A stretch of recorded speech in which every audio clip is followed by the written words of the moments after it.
Good morning students, सबको मेरा नमस्कार। मैं के.आर. बुनकर, जीव विज्ञान का एक शिक्षक। आज हम जनरल साइंस के एक टॉपिक पदार्थों में होने वाले परिवर्तन के बारे में अध्ययन करेंगे। परिवर्तन का मतलब होता है स्टूडेंट्स चेंज, बदलाव। और जो बदलाव होता है पदार्थों में वो किसी न किसी कारण से होता है। अर्थात पदार्थों में होने वाले परिवर्तन को ही क्या कहते हैं, या होने वाले बदलाव को ही क्या कहते हैं, परिवर्तन। परिवर्तन चेंज, बदलाव क्या होता है, पदार्थों में होने वाले बदलाव को ही परिवर्तन कहते हैं। डेफिनेशन हो गई, पदार्थों में होने वाले बदलाव को ही परिवर्तन कहते हैं। अब होने वाला बदलाव किसी न किसी कारण से होता है।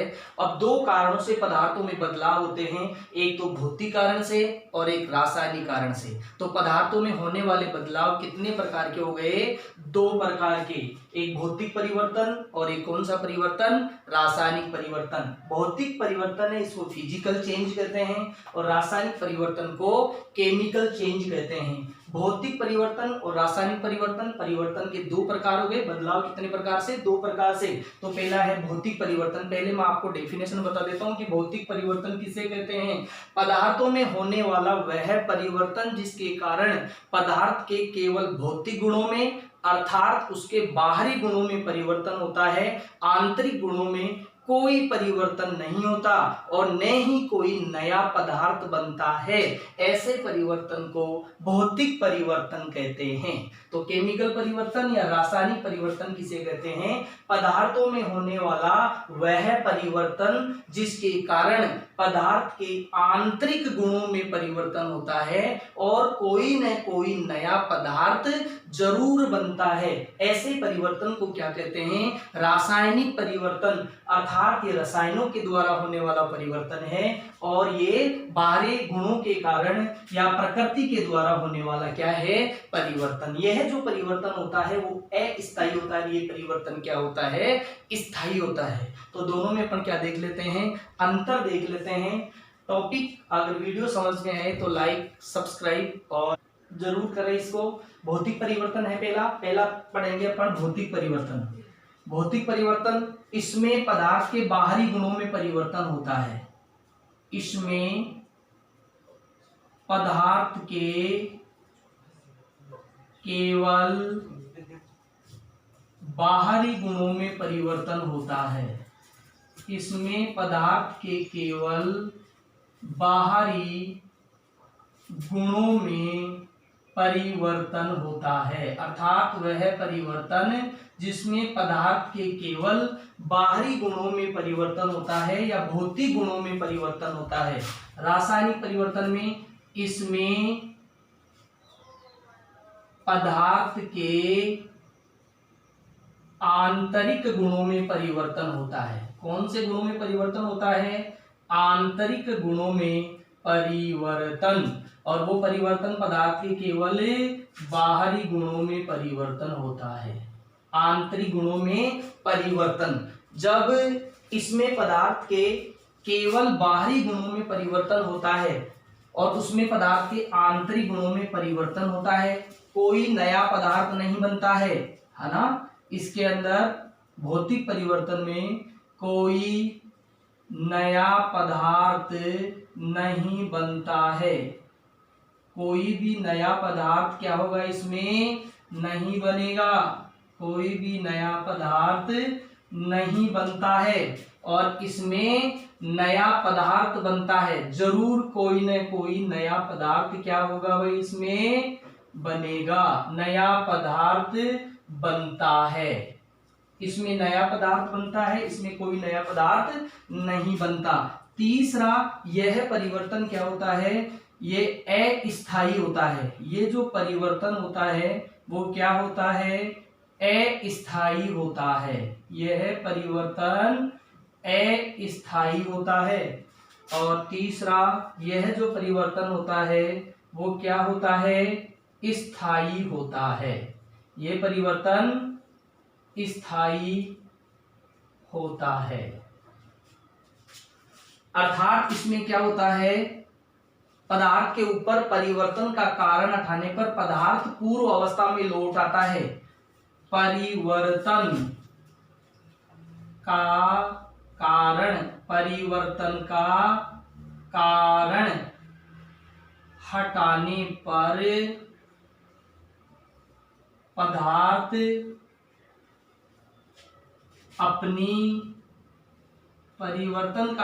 हटाने पर पदार्थ अपनी पूर्व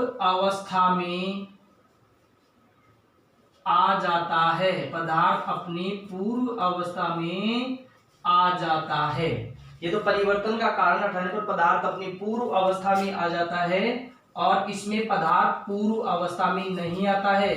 पदार्थ पूर्व अवस्था में, शॉर्ट बता देता हूं, पदार्थ पूर्व अवस्था में नहीं लौटता है। अर्थात परिवर्तन का अगर अपन कारण हटा देते हैं तो भी पदार्थ अपनी पूर्व अवस्था में नहीं लौटता है। अर्थात सीधी सी बात ये हो गई कि इसमें क्या होता है, जो परिवर्तन होता है वो अभिकारक से क्या बनता है, उत्पाद। अभिकारक से क्या बनता है, उत्पाद। और वापस उत्पाद से क्या बनाया जा सकता है, अभिकारक बनाया जा सकता है। और इसमें क्या होगा कि जो अभिकारक है उससे एक बार अगर उत्पाद प्राप्त हो गया, अभिकारक से क्या प्राप्त हो गया, उत्पाद प्राप्त हो गया, तो वापस क्या नहीं बनाया जा सकता, इस उत्पाद या प्रोडक्ट से वापस अभिकारक नहीं बनाया जा सकता है। इसलिए ये परिवर्तन क्या होते हैं, स्थायी होते हैं। एक बार अभिकारक से उत्पाद बन गया तो वापस उत्पाद से अभिकारक नहीं बनाया जा सकता। अर्थात ये परिवर्तन एक ही दिशा में संपन्न होते हैं।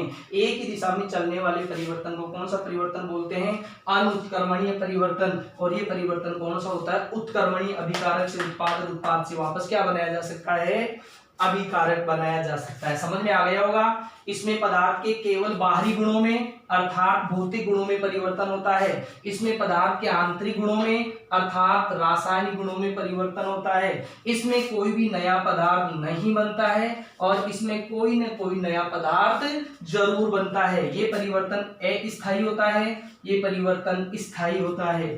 परिवर्तन का कारण हटाने पर पदार्थ अपनी पूर्व अवस्था में लौट आता है, वापस था वैसी स्थिति में आ जाता है। जबकि परिवर्तन का कारण हटाने पर पूर्व अवस्था में आ जाता है, पूर्व अवस्था में नहीं लौटता है। पूर्व अवस्था में नहीं लौटता है, पूर्व अवस्था वापस प्राप्त नहीं होती, मतलब पूर्व अवस्था में नहीं लौटता है। जैसे अभिकारक से उत्पाद बन गया। अब अभिकारक से उत्पाद का मतलब ये कि कागज है, कागज को फाड़ दिया तो क्या बन गया, कागज के टुकड़े हो गए, उसकी अवस्था में परिवर्तन हो गया, वापस उसको चिपका करके कागज बनाया जा सकता है। जबकि इसमें देखा जाए कि जैसे कागज को जला दिया तो राख बनेगी, क्या राख से वापस कागज बनाया जा सकता है, नहीं बनाया जा सकता। तो ये पदार्थ के आंतरिक गुणों में परिवर्तन हो गया, ऐसे परिवर्तन को रासायनिक परिवर्तन कहते हैं। अब अपन इनकी क्या देखते हैं, उदाहरण देखते हैं दोनों के। जो उदाहरण क्या है, बहुत ही ज्यादा इंपॉर्टेंट है। इसका पहला उदाहरण क्या है, कागज का फटना। दोनों के सेम उदाहरण को समझा देता हूं मैं। पहला उदाहरण है इसका कागज का फटना। क्या उदाहरण है, कागज का फटना। और यह है कागज का जलना। कागज का फटना और कागज का जलना। देखो भाई, कागज का फटना, अगर कागज फट जाता है तो सिर्फ उसकी अवस्था में परिवर्तन होता है, बाहरी गुणों में परिवर्तन होता है, कोई नया पदार्थ नहीं बनता है। कागज को चिपका करके वापस कागज प्राप्त किया जा सकता है। जबकि इसमें है कागज का जलना। कागज अगर जल गया तो कागज के जलने से क्या बन गई भाई, राख बन गई। और कागज के जलने से जो राख बन गई उसे वापस कागज नहीं बनाया जा सकता है। इसलिए ये परिवर्तन कैसा हो गया, अस्थायी। और भौतिक परिवर्तन कैसा हो गया, स्थायी परिवर्तन। उदाहरण में दूसरा देखेंगे। दूसरा उदाहरण है जैसे मोम का पिघलना। किसका पिघलना, मोम का, या अपन कह सकते हैं मोमबत्ती का पिघलना। बहुत ही ज्यादा इंपॉर्टेंट है, मोमबत्ती का पिघलना। और इधर आ गया मोमबत्ती का जलना। मोमबत्ती का पिघलना और मोमबत्ती का जलना। देखो भाई, मोमबत्ती का पिघलना और मोमबत्ती का जलना। मोमबत्ती का पिघलना, जब मोमबत्ती पिघलती है तो मोम उससे पिघल करके गिरता है तो वापस उससे क्या बनाया जा सकता है, मोम बनाया जा सकता है। तो मोमबत्ती का पिघलना किसका उदाहरण है, भौतिक परिवर्तन का। और मोमबत्ती जब जलती है तो ऊष्मा और प्रकाश उत्पन्न होता है तो उसके गुणों में परिवर्तन हो रहा है, कमी आ रही है, नया पदार्थ बन रहा है। तो मोमबत्ती का जलना किसका उदाहरण, रासायनिक परिवर्तन का। मोमबत्ती का पिघलना किसका उदाहरण, भौतिक परिवर्तन का। कागज का फटना भौतिक परिवर्तन, कागज का जलना रासायनिक परिवर्तन। अब तीसरा अगर अपन उदाहरण देखें तो जैसे मैं कहता हूं कि दूध का गर्म होना, दूध का क्या होना, गर्म होना, दूध का गर्म होना। जब दूध को गर्म करते हैं तो उसकी अवस्था में क्या परिवर्तन होता है, दूध गर्म हो जाता है और गर्म को वापस ठंडा करते हैं तो दूध क्या हो जाता है, वापस ठंडा हो जाता है। आंतरिक गुण में कोई परिवर्तन नहीं हो रहा। जबकि इसका तीसरा इधर देखते हैं तो दूध से क्या बनना, दही बनना, दूध से दही बनना, दूध से क्या बनना, दही बनना। जब दूध के अंदर थोड़ा सा जामन डाल दिया जाता है, दही बन जाता है तो दही प्रोडक्ट हो गया। दही बनने के बाद में वापस दूध नहीं बनता है तो ऐसे परिवर्तन को कौन सा परिवर्तन बोलेंगे भाई, रासायनिक परिवर्तन। अब इसका नेक्स्ट उदाहरण ले लेते हैं अपन चौथा। अगर चौथा उदाहरण अपन इसका देखना चाहे, जैसे मोमबत्ती का पिघलना और मोमबत्ती का जलना। अगर ऑप्शन ये आता है कि भौतिक परिवर्तन और आता है मोमबत्ती का पिघलना तो करना है मोमबत्ती का पिघलना भौतिक परिवर्तन, मोमबत्ती का जलना कौन सा परिवर्तन, रासायनिक परिवर्तन। और ऑप्शन में ये आता है कि मोमबत्ती का जलना भौतिक परिवर्तन है या रासायनिक परिवर्तन, और दोनों आते हैं कि दोनों, तो आपको क्या करना है, दोनों। भौतिक परिवर्तन और रासायनिक परिवर्तन दोनों होते हैं मोमबत्ती के जलने में। अब एक है बर्फ का पिघलना। किसका पिघलना, बर्फ का पिघलना। देखो जब बर्फ पिघलती है, बर्फ ऐसी अवस्था में होता है भाई, ठोस अवस्था में, और बर्फ को जब गर्म किया जाता है तो क्या बन जाता है, जल बन जाता है। और जल को और ज्यादा गर्म किया जाता है तो क्या बन जाता है, वाष्प बन जाती है। और वाष्प को जब ठंडा करते हैं अपन तो जल बन जाता है, और जल को और ज्यादा ठंडा करते हैं तो ठोस क्या बन जाता है, बर्फ। तो बर्फ का पिघलना ये भी किसका उदाहरण है, भौतिक परिवर्तन का उदाहरण है। नेक्स्ट अपन इसका चौथा देखते हैं कि जैसे मैंने बताया था कि कागज का जलना, तो कोयले का जलना आप ले सकते हो, कोयले का जलना, या तो कोयले का या लकड़ी का या फिर कार्बन या कोक, इन सब का जलना किसका उदाहरण है, रासायनिक परिवर्तन का उदाहरण है। जैसे कोयले में, लकड़ी में, इन सब में कार्बन होता है, इनकी ऑक्सीजन के साथ में क्रिया करवाई जाती है, जलाने के लिए ऑक्सीजन की जरूरत है तो कार्बन डाइऑक्साइड नया पदार्थ बनता है। वापस कोयला, लकड़ी, कार्बन इस राख से नहीं बनाया जा सकता है। कोयले का जलना, लकड़ी का जलना, कार्बन का जलना। पांचवा उदाहरण अगर अपन देखना चाहे तो सेब। सेब जब अपन काटते हैं तो कटने के कुछ देर बाद, कटा सेब, सेब का काटना, कटा हुआ सेब कुछ समय बाद कैसे रंग का हो जाता है, काले रंग का हो जाता है। ये भी इसका प्रतीक है रासायनिक परिवर्तन का। अगला इसके अंदर जब अपन उदाहरण देखना चाहे तो देख सकते हैं, जैसे लोहे पे जंग लगना। किसके ऊपर, लोहे पर जंग लगना। ये भी बहुत ही ज्यादा इंपॉर्टेंट है। लोहे पर जो जंग लगने का उदाहरण है वो भी किसका उदाहरण है भाई, रासायनिक परिवर्तन का है।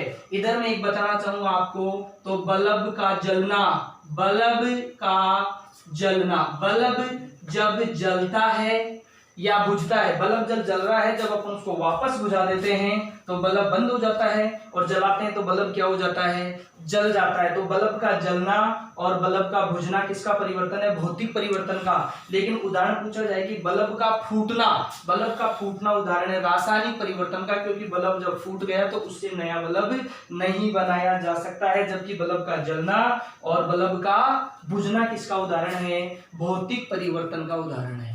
अब आप इसके स्क्रीनशॉट ले सकते हो, वीडियो को थोड़ी देर रोक करके स्क्रीनशॉट ले लो। और वीडियो पसंद आए तो लाइक, सब्सक्राइब और कमेंट जरूर करें। जय हिंद, जय भारत। अगली वीडियो मिलते हैं।